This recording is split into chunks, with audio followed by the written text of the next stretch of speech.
মন্ত্র আছে লাগবে মন্ত্র নেই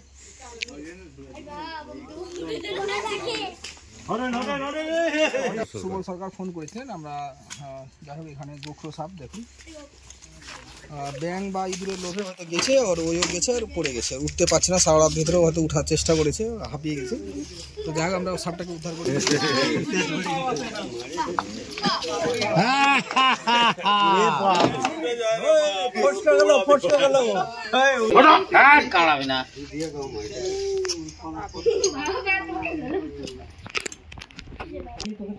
তুমি কোন দিকে পালাবি তুই পালাই থাকবি দেখেই তো ধরছে কেন অনেকটা ধরো তোমরাও পারবেন তো তোমরাও আমরা তো শিখবা চাচ্ছি চলে যাও সকাল থেকে বাইরে যাবে আমার সাথে আসলে সাপ যেহেতু চিনি লাগে না যার জন্য সাপ দেখলে আমাদের কাছে একটা আতঙ্ক মনে হয় যে কোনো সাপই মনে হয় বিষাক্ত তাই না কিন্তু বিষয় হচ্ছে জানতে হবে যে কোন কোন সাপগুলো বিষাক্ত তাই তো আর কোনগুলো হচ্ছে নন ভেনামাস অর্থাৎ বিষাক্ত নয় তো 4 ধরনের সাপ যেটা বলি সেটা হচ্ছে আগে বলছি আমি নিউরোটক্সিন আর হেমোটক্সিন এই 2 ধরনের বিষ হয়